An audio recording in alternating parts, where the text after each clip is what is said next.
오늘 우리에게 주시는 하나님의 말씀은 사도행전 19장 23절에서 41절까지의 말씀입니다. 제가 봉독하겠습니다. 그때쯤 되어 이 도로 말미암아 적지 않은 소동이 있었으니 즉 데메드리오라 하는 어떤 은장색이 은으로 아데미의 신상 모형을 만들어 직공들에게 적지 않은 벌이를 하게 하더니 그가 그 직공들과 그러한 영업하는 자들을 모아 이르되 여러분도 알거니와 우리의 풍족한 생활이 이 생업에 있는데 이 바울이 에베소뿐 아니라 거의 전 아시아를 통하여 수많은 사람을 권유하여 말하되 사람의 손으로 만든 것들은 신이 아니라 하니 이는 그대들도 보고 들은 것이라.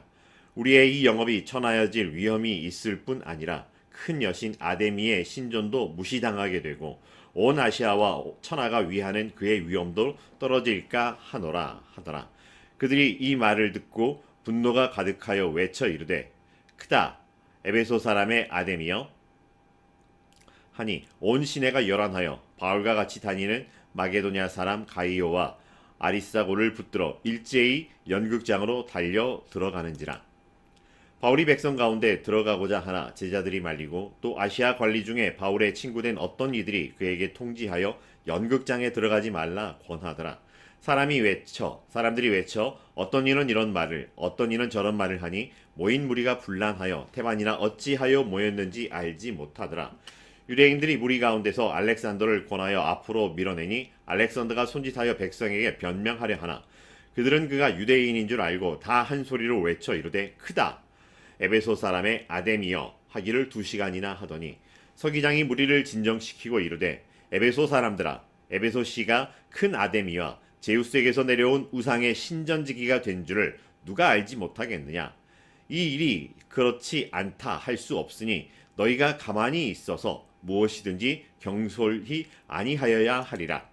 신전의 물건을 도둑질하지도 아니하였고 우리 여신을 비방하지도 아니한 이 사람들을 너희가 붙잡아 왔으니 만일 데메드리오와 그와 함께하는 직공들이 누구에게 고발할 것이 있으면 재판날도 있고 총독들도 있으니 피차 고소할 것이요 만일 그 외에 무엇을 원하면 정식으로 민회에서 결정할지라.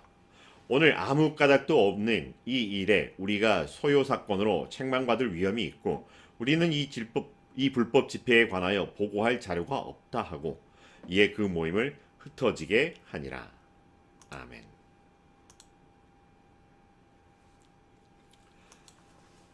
이런 말이 있습니다. 수욕정이 풍부지하고 자욕량이 친부대라라고 하는 말이죠. 나무는 흔들리지 않고 평안하기를 원하지만 그럼에도 불구하고 바람이 그치지 않고 불어서 흔들릴 수밖에 없는 현실의 이야기. 자식들이 이제 힘든 세상을 살아가면서 이렇게 애쓰고 힘써 뭔가 좀 이제 자식돌이를 할 만하다 싶어서 부모를 공양하고 싶어 하지만 부모님들은 기다려주지 아니었다라고 하는 현실에 대한 이야기입니다. 내망받지 않은 세상사와 현실에 대하여 아쉬움과 한탄을 토로하는 말이기도 합니다. 해방 후 1947년도에 발표된 동요 하나가 있습니다. 기찻길 옆 오막살이라는 노래. 기찻길 옆 오막살이 아기아기 잘도 잔다. 칙폭 칙칙폭폭 칙칙폭폭 칙칙폭폭 기차 소리 요란해도 아기 잘도 잔다. 아마 이 동요를 지으셨던 분이 어떤 마음으로 지으셨는지는 모르지만 미래의 우리 아이들을 향한 기대와 소망의 마음들이 있었을 것 같습니다. 정말로 기찻길 옆에서 큰 소리가 나지만 이 아이가 정말 잠 잘 자고 무럭무럭 건강하게 자라기를. 어쩌면 그 당시의 시대 상황에 어수선하고 어지러움, 소동과 소요 속에 있었지만은 그럼에도 불구하고 우리의 다음 세대인 아이들은 그 안에서도 아무런 회방을 받지 않고 무탈하게 평안하게 잘 자라기를 바라는 그런 마음, 행복했으면 하는 그런 마음이 묻어났을지도 모르겠습니다. 우리 아이들만이 아니라 이 시대를 살아가는 우리도 그렇게 정말 잘 자는 삶이었으면 좋겠습니다. 행복한 삶이었으면 좋겠습니다. 우리의 인생이 우리의 삶이 고요한 때를 만나든 소란하고 소동의 한복판에 있든지 그럼에도 불구하고 우리의 눈은 우리가 어디에 있는지를 분명하게 바라볼 수 있기를 바랍니다. 우리는 하나님의 앞에 있고 우리는 하나님의 자녀입니다 라고 하는 것을 바로 볼 수 있기를 바랍니다. 하나님께서는 우리를 하나님의 자녀로 세우셨고 그래서 우리를 때로는 이곳에 때로는 저곳에 그래서 때로는 고요하고 평안한 곳에 때로는 형통한 삶을 만나는 곳 그러나 때로는 정말로 지지리도 궁상이라고 할 수 있을 만큼 혼돈과 혼란과 소동과 소요의 한복판에 있든지 간에 그러나 그 어디나 하나님 앞 하나님 나라라고 하는 것을 우리는 기억할 수 있기를 바랍니다. 그렇게 하나님께서 하나님의 자녀로 세우셔서 하나님의 나라에 보내신 우리 더 잘 돕는 사람들의 성도님들 이렇게 무난하고 함께 인사하기를 원합니다. 사랑합니다. 축복합니다. 기도합니다. 응원합니다.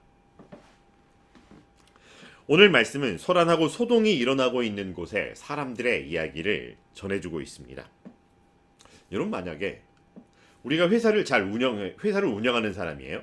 그래서 회사를 잘 운영하고 있는데 우리 회사를 적대하는 사람이 생겼다면 어떨까요? 정말 우리 회사를 적대해서 뭐 1인 시위를 하거나 뭐 이렇게 우리 제품 불매 운동을 하겠다라고 하는 1인 어떤 작은 자기만의 역동이 아니라 사람들을 선동을 하고 모아서 불매 운동을 일으킨다면 이 회사의 경영자로서 어떤 마음이 들고 어떻게 하면 좋을까요? 사실 지금까지 아무런 문제가 없었습니다. 우리가 불량 제품을 만들어내는 것도 아니었었고요. 누구에게 불법을 행한 일도 없었습니다. 가지고 있었던 기술을 최대한 발휘하였고 정말 솜씨 좋게 제품을 만들었고 또 많은 사람들이 좋아해 줬기에 그만큼 잘 팔려나가는 그런 상황이었습니다. 이 제품 안에 문화를 담아내었었고요. 거기에 더하여 그들이 행복한 삶을 살 수 있도록 하기 위해서 신앙의 마음을 더하기도 했습니다. 물론 세금을 잘 냈느냐라고 하는 거 절세는 또 우리의 지혜로움을 발휘하는 거기 때문에 어떠했는지는 모르지만 어쨌든 불법 기업이 아니었다라고 하는데 또 악도 기업도 아니었었는데 미꾸라지가 한 마리가 온 강물을 흐려낸다라고 하는 것처럼 갑자기 이런 상황을 당했다라고 하면 어떨까요? 마치 TV에서나 볼 수 있는 그런 상황이기도 합니다. 에베소에는 아데미 여신을 섬기는 신전이 있었습니다. 아데미 여신은 다산을 상징하는 여신이었었고요. 제우스의 딸입니다. 그리고 아폴로와 쌍둥이 신이었습니다. 이름 없는 또 영향력 없는 인기 없는 신이 아니라 정말 많은 숭배자들이 찾아와서 숭배를 하고 성지 순례를 하고 영향력을 끼치고 그들의 삶에 지대한 영향력을 미치게 되는 그런 신이었죠. 그러다 보니까 이 아데미 여신과 관련된 상품들을 만들어 판매하는 사람들이 있었습니다. 특별히 은세공업자들이 유행을 했죠. 그래서 은으로 만든 아데미 신전은 정말로 우리말로 표현하면 핫템이라고 할까요? 그런 상품이 되었습니다. 그리고 역사적으로 역사적인 기록에 보면 그 당시에 은 세공업자와 또 이런 은 모형 제품을 만들어 파는 이 카르텔 조합들이 발달되어 있었음을 역사적인 사실로 기록으로 볼 수도 있는 현실이었기도 합니다. 그 중에 데메드리오라고 하는 사람이 이제 자신들의 생업에 닥친 위기를 동정업계 사람들에게 토로하고 있는 것입니다. 어쩌면 그들에게 바울은 이렇게 표현해서 죄송합니다. 듣보잡이었을 수도 있습니다. 듣도 보도 못했던 그냥 아무런 영향을 끼치지 않을 그냥 뜨내기처럼 취급했던 바울이었는데 에베소뿐만이 아니라 아시아 전역에 이르도록 그들의 산업을 방해하고 있다고 하는 것입니다. 그들이 불매운동을 했던 것이 아니라 딱 하나였죠. 사람의 손으로 만든 것들은 신이 아니라. 그러다 보니 우리 영업이 천하해질 뿐만이 아니라 우리가 생업으로 삼고 있는 우리 상품의 근원이었던 아데미 여신의 신전조차도 무시당하고 한 걸음 더 나아가서 아데미 여신의 위엄과 권위에 도전이 일어나고 그 품격이 떨어질 것이라고 강변을 하게 됩니다. 이렇게 한 사람의 쿵이라고 하는 것이 다른 사람들의 짭이라고 하는 것과 맞물리면서 더욱더 소란해지고 더욱더 요란해지는 이런 소동이 발생했습니다. 그리고 그들의 분노에 찬 외침은 이 한마디로 표현됩니다. 크도다 에베소 사람 아데미어라고 하는 거죠. 그러다 이 무리들이 결국 그 한 자리만 있지 못하고 뛰쳐나가서 길거리에서 바울의 동료였던 가이오와 아리스타고를 붙잡아서 연극장으로 모여들었습니다. 다행히 바울은 그때 함께 하지 않았었는지 그들에게 붙잡히지 않았었죠. 그렇다고 해서 이 소동과 관련이 없었던 것이 아니라 바울은 그 무리들 속에 뛰어들려고, 그 소동의 한복판에 뛰어들려고 했었습니다. 그렇게 자기 동료들이 끌려가는 모습, 사람들이 그곳에 모여서 소요하고 소동을 일으키는 모습을 보고 바울은 어떤 마음이었을까요? 함께 사역하던 사람들이 자기 때문에 잡혔습니다. 물론 자기 때문이라고 할 수는 없지요. 예수 그리스도와 예수 그리스도의 복음 때문이었지만 그 복음을 전한 일에 앞장섰었고 당시 교회의 지도자였었기 때문에 바울은 그 책임을 방기하거나 모른 척하거나 뒤로 물러서지 않았습니다. 근데 그곳에 가서 뭘 하려고 했을까요? 할 수 있는 게 뭐였을까? 힘으로 자기 동료들을 구출한다고요?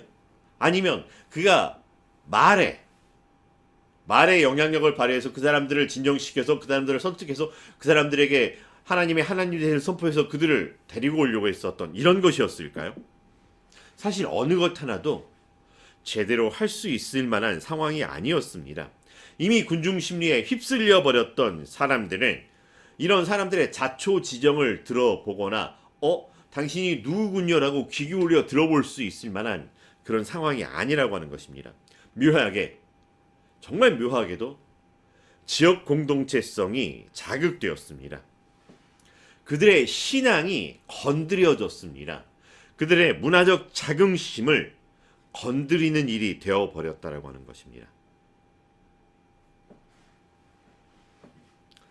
거대한 군중 앞에서 또 어찌할 수 없는 이런 돌발적인 상황에 휩쓸리는 이런 상황 속에서 바울은 정말 바울이 할 수 있었던 일은 무엇이고 아니 바울이 했어야 하는 일들은 무엇이었을까 돌아보게 됩니다. 근데 만약 그 상황에 제가 있었다면 저를 그 상황에 보내셨다면 제가 어떻게 할 수 있었을까 싶기도 합니다. 이리저리 궁리해보고 생각을 해보지만 정말 답답함과 무기력만이 차오를 뿐이었다라고 하는 것입니다. 네 글자로 표현하자면 대략 난감. 어쨌든 그런 소요가 있었지만 그런 소동 가운데에서 서기관이라고 기록되었지만 시청의 관리자라고도 해석이 되는 사람이 와서 정부의 권위를 빌어가지고 이 무리들을 해산할 수 있었던 사건이라고 하는 것입니다. 오늘 말씀 가운데 정말 엄청난 대단한 소동이 일어났습니다. 정말 그 지역사회를 소란케 하는 사건이 있었습니다. 그 소란을 주동하는 사람이 있었고요. 그 소동 앞에서 주동한 사람과 함께 부하내동되어 휩쓸리는 사람들도 있었고요. 그런 어떤 역동들 앞에서 정말 무기력하게 가만히 볼 수밖에 없었는 사람들이 있었고요. 근데 어떻게 되든 이거를 내버려 둘 수 없어서 진정시켜야 되는 또 어떤 사람의 모습들도 보게 됩니다. 오늘 이 말씀을 준비하면서 아침에 듣게 된 뉴스 하나가 있었습니다. 대통령이 구속영장을 발부한 법원이 시위대에 의해서 난장판이 되고 무법천지가 되어버렸다라고 하는 소식입니다. 어느새 사람들의 마음에 기준이나 절차라고 하는 것은 사라져버리고 오직 힘으로 해결하고 힘으로 밀어붙이려고 하는 모양새가 된 듯합니다. 내가 살려면 나의 반대편에 있는 사람들을 무찔러야 되는 적이 되어버리고만은 그런 극단적인 상황으로 몰아져 가고 있는 것들을 보게 됩니다. 묘하게도 오늘 말씀과 쑥대밭처럼 여기저기 깨지고 파괴된 흔적의 서부지법의 모습이 겹쳐서 보이는 상황이었습니다. 지금 우리의 현실은 정말 소란하고요. 엄청난 소동이 일어나고요. 그리고 그 소동이 여전히 가라앉지 않는 현실 속에 있습니다. 이 상황 앞에서 만약 하나님께서 아담에게 질문하셨던 것처럼, 아담아 내가 어디 있느냐 하셨던 것처럼, 요셉아 내가 어디 있느냐 하면 뭐라고 대답해야 할까요? 과연 어떤 대답을 드릴 수 있을까요? 아담아 내가 어디 있느냐라고 하는 이 질문 앞에 아담은 자기의 실상을 깨닫게 되고요. 하나님 앞에서의 자기의 실제의 모습을 돌아보면서 부끄럽다고 고백을 합니다. 우리가 하는 행동이 우리의 마음이고 우리의 고백이 담겨져 있다면 우리가 하는 것은 지금 어떤 고백일까요? 어떤 대답일까요? 하지만 또 다른 면에서 보면 우리의 행동이나 우리의 말이 우리의 정말 마음이나 우리의 고백을 다 담아내지 못하는 것도 사실이기도 합니다. 그렇다면 우리의 행동이나 우리의 말, 우리의 태도에 담아내지 못하고 있었던 진짜 하고 싶었던 우리의 고백은 또 무엇일까요? 여러분 지금 우리 마음속에서 외치고 있는 소리 뭘까요? 그때 바울에게 들렸던 소리. 나 때문에 괜한 내 동료들이 이런 고생을 하는구나. 어떡하지? 이런 소리였을까요? 또 들어가려고 하는, 어떻게든 들어가서 뭔가 문제를 해결하려고 책임을 져보려고 하는 바울을 말리는 제자들과 지인의 모습들을 보면서 또 어떤 생각을 했을까? 그래도 뚫고 들어가서 자기가 뭔가 어떻게든 책임을 져야 한다라고 하는 것, 그것이 사람의 도리라고 생각을 했을까요? 아니면 복음을 전하는 전도자의 책임이라고 생각했을까요?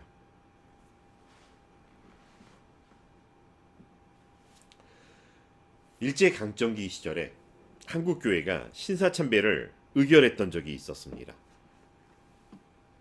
맞다 틀리다 하는 모습을 떠나서요. 그런데 그들의 마음 가운데 이런 이야기가 있다고 합니다. 복음을 전하려면 어떻게든 살아남아야 하지 않겠어? 살아남아야 복음을 전하지. 혹시 바울에게도 이런 마음이 있었을까? 오늘 말씀을 묵상하면서 떠오르는 질문이 두 가지가 있었습니다. 이게 맞나? 이게 맞나?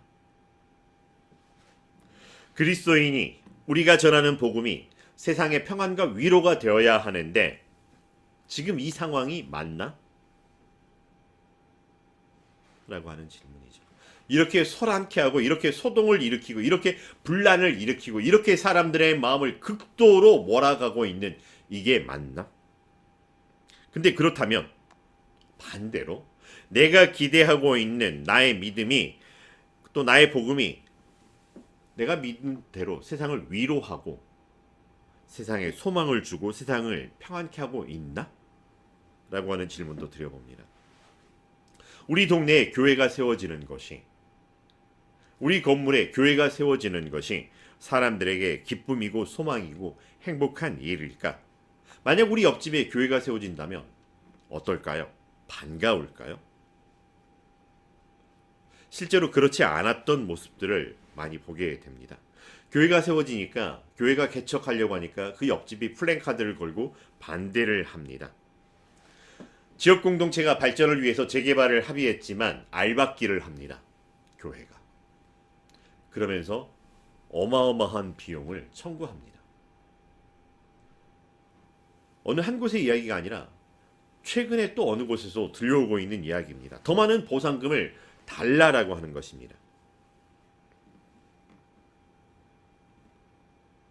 마태복음에서 예수님께서 이런 이야기를 하셨습니다. 내가 세상에 화평을 주러 온 줄로 생각하지 말라. 화평이 아니요 검을 주러 왔노라. 다툼과 분열을 일으키는 게 맞나요? 이런 분이어서, 이런 예수님이라서 성전에서 물건을 파는 사람들의 상을 막 얻고 화를 내고 그러셨던 걸까요? 만약 그렇게 본다면 너무 편향적으로 보는 것은 분명히 맞긴 합니다. 그런데 세상을 위로한다라고 하는 것과 세상에서 그런 세상과 타협한다라고 하는 것은 다른 일이라고 하는 것. 분란을 막기 위해서 가만히 있거나 조용히 있거나 침묵을 지키고 있는 것이 어쩌면 옳지 않다라고 하는 것을 우리는 알고 있습니다. 모르드게가 고민하는 에스더에게 이런 말을 했습니다. 이때 내가 만일 잠잠하여 말이 없으면 유다인은 다른 데로 말미암아 노임과 구원을 얻는다라고 하는 거죠. 내가 이 지위를 얻은 것이 이때를 위함인 줄 누가 알겠느냐.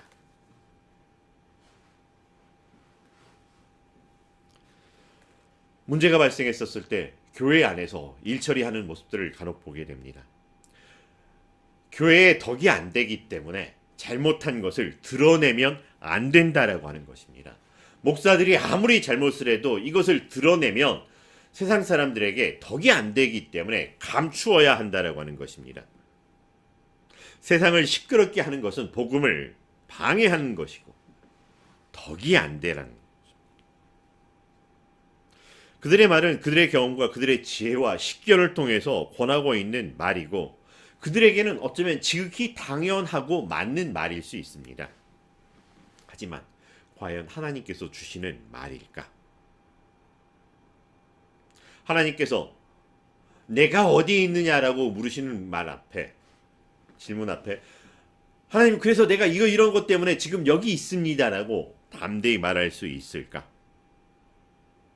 정말로 나는 내가 살아가면서 보고 싶은 게 뭐고 기대하고 있었던 게 뭘까? 내 앞에 계시고 내 안에 계시고 나와 함께 하시는 하나님을 나는 보기를 원하였던 것일까요? 아니면 마치 거울을 보면서 나를 가꾸고 다듬고 나를 흐뭇하게 보는 것처럼 무언가 만사형통하게 하고 있는 나를 흐뭇하게 보려고, 아니 내 안에 있던 어떤 힘들을 발휘해서 그렇게 하는 것들이 기쁘고 자랑스러운 것을 기대한 것은 아닐까? 바울은 죽는 것을 두려워하지 않았던 사람입니다. 바울도 분명 사람이기 때문에 어쩌면 어떡하지 고민하고 그 사람들의 고민과 처지를 돌아보고 그럴 수도 있었을 것 같습니다. 우리처럼 했을 수도 있을 것 같습니다. 그렇지만 끝내 바울이 힘을 주어 들었던 그 마음의 소리라고 하는 것, 하나님 앞에서 하나님과 함께 하나님의 자녀로 살겠습니다. 어쩌면 이 고백이었을 것 같습니다. 바울이 겁이 없어서가 아니라 하나님과 함께하는 사람이었기 때문에 이것이 가능하다라고 하는 것입니다. 바울은 어느 한순간도 하나님을 바라보는 것을 잊어버리거나 하나님 앞에 있는 삶의 태도를 잃어버리지 않았던 것을 보게 됩니다. 그러했기 때문에 그러한 삶의 태도가 세상 사람들에게 바울의 별명처럼 이 사람은 세상의 전염병이라, 개역개정에서는 그래도 순화되어서 전염병이라고 표지만 그전 개정판에서는 이 사람은 연병이라고 이야기를 합니다.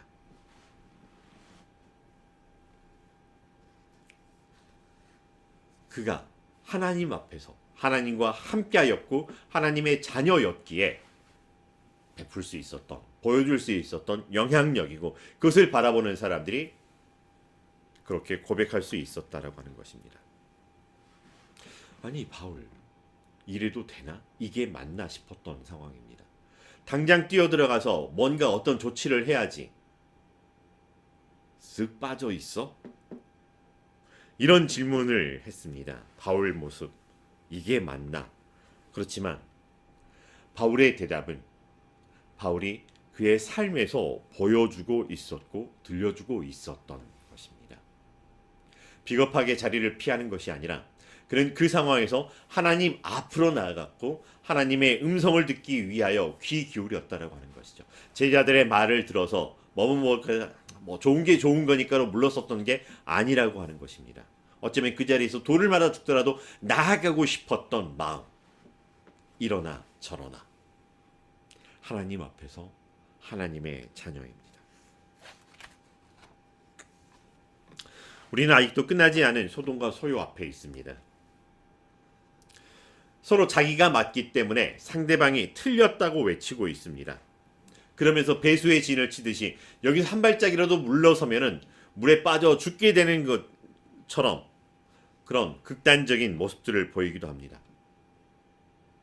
서로 맞다고 이야기를 하지만 어느 상황에서는 어쩌면 그래 그런 마음도 들겠다라고 하지만 그러나 분명한 것은 누군가는 맞고 누군가는 틀린 게 있다라고 하는 것입니다.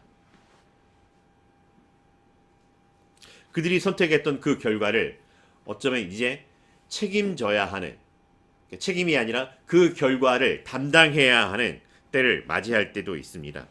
그렇게 했다라고 소동이 끝나고 소동이 가라앉을까?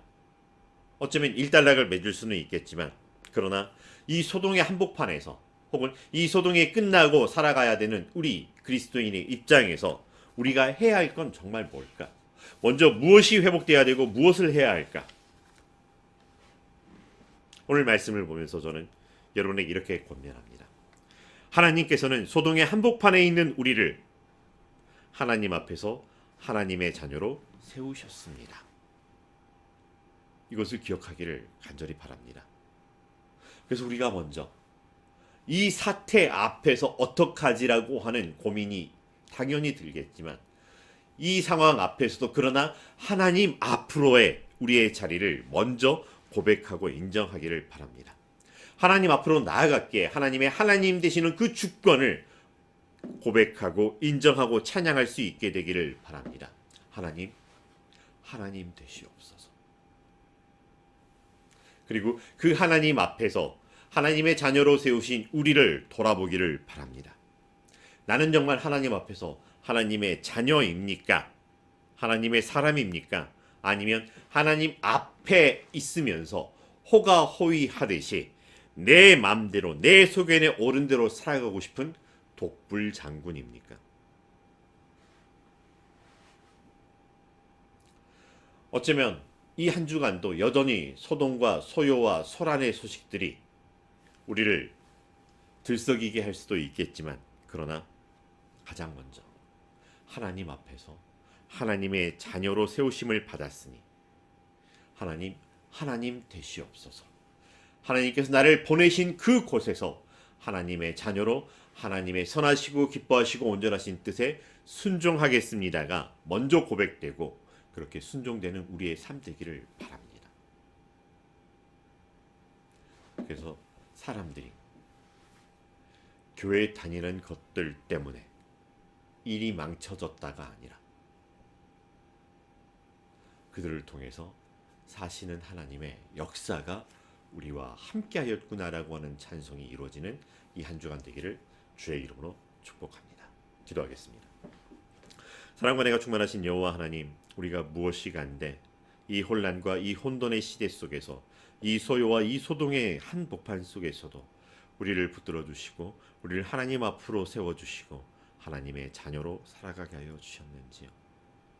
우리가 이것을 잊어버리지 않게 하여 주시고 기억치 못하여서 눈에 보이는 대로 살아가는 사람이 되지 아니하도록 우리의 마음을 붙들어 주시고 성령님께서 조명하여 주셔서 하나님, 나의 하나님이십니다 고백하며